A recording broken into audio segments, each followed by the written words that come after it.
Vocês dizem assim, uma história de vida bonita, mas sofrida. Primeiro, como criança, né? Tinha aquela vocação de querer ser padre e achava bonito as vestes, que na época era em latim, aquelas vestes bonitas. Então aquilo, né? Depois de jovem, a gente encontrou a amizade.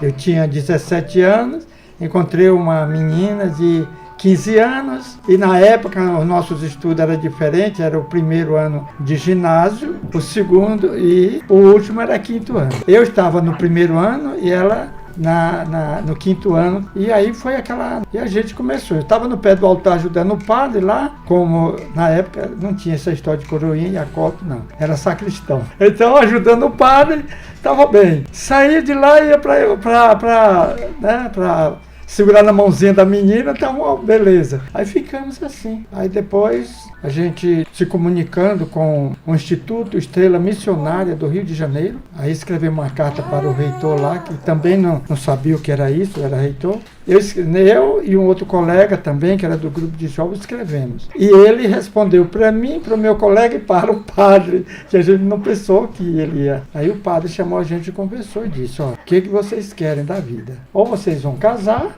ou vão ser padres, mas não pode ficar assim. Vamos, tal. Só que quando ele disse isso, aí o coraçãozinho bateu. E aí? Aí quando chegou o dia da gente viajar, aí eu falei pro padre, não, faz assim, ele vai na frente, depois eu vou. Porque estava de olho na namorada. E aí ele foi e eu fiquei. Aí ele me chamou e perguntou se eu tinha algum parente em São Paulo, Rio ou Brasília, algum lugar. Eu não conhecia, eu digo, não tem. Tinha aqui em São Paulo um irmão da minha irmã, da minha mãe, mas eu não o conhecia. Ele disse, então eu vou te arrumar, você vai, e lá você vai decidir o teu discernimento vocacional. E eu vim. Cheguei aqui 8 de agosto de 76. Lá a estação da Júlio Prestes, que era onde chegava Itapemirim. E meu tio estava lá me esperando. E a gente veio. E aí, depois de 3 anos, eu sempre fui amigo de Jesus, aquela amizade, chamamos, vamos conversar. Peguei uma cadeira, ele sentou e nós de noite. Senhor, é assim, eu posso muito bem te servir a igreja,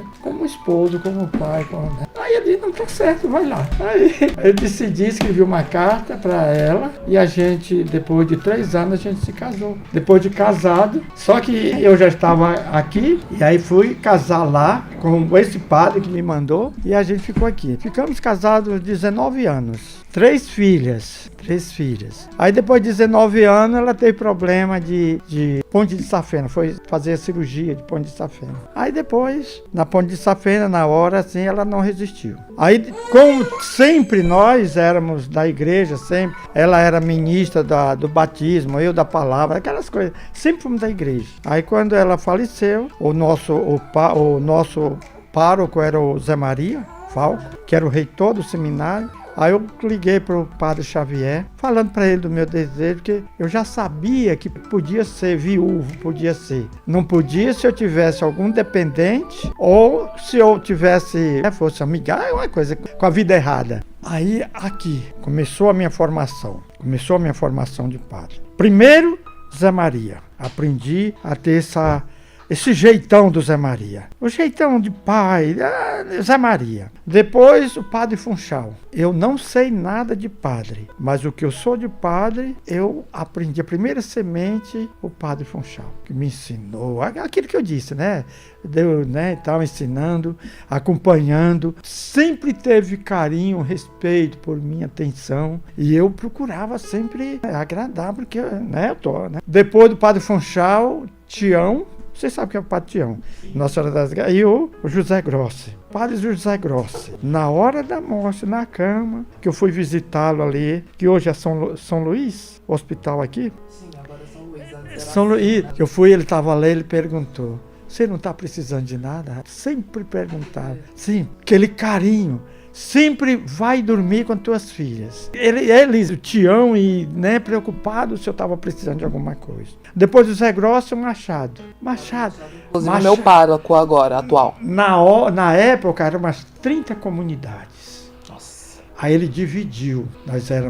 Era ele, o padre Fabinho, o Antônio e eu. Ele dividiu em 5 comunidades. Vocês são os párocos da comunidade. Eu quero só que me preste conta. Você acredita aí? E aí, eu fui... O Funchal eu aprendi a ter... Eu não sei como é que eu sou. Vocês aqui sabem. Procurei a ser padre. Foi o Funchal que me ensinou. O Zé Maria, esse jeito dele, do pai, amigo, de ter essa atenção, esse carinho que ele tem por todo mundo, né? O Zé Grosso e o Tião, pastoral. Esse carinho que o Tião, que o Zé Grosso tinha. Na época era... Quando as comunidades... São Vito, eu sei que era Nossa Senhora das Graças, aquela igreja que é ali, meu Deus, Divino Mestre, eu sei tudo, e nós fazíamos parte. Eles, pode trabalhar, fique à vontade. Eu não sei celebrar missa, mas o que eu sei, aprendi com o padre Fabinho. Ele já era ordenado. Onde ele estava, o meu diácono, era eu e o Antônio, o meu diácono. Aprende aí, até. Então o que eu sei, aprendi com o Fabinho. Então, esses padres. Mas a minha origem de vocação, lá no Piauí, padre João Alves de Moura Filho. Era jovem, era diácono, foi passar uns dias lá na minha cidade Amarante, e eu estava chegando do interior para o grupo de jovens. Aí ele depois se ordenou, foi ser padre, e era ele, padre, e o padre Nery, Raimundo Nonato Nery. E aí o padre João Moura me acolheu desde jovem até quando eu vim. Ele comprou até a malinha com as roupinhas para pôr na mala para eu vir para fazer o discernimento.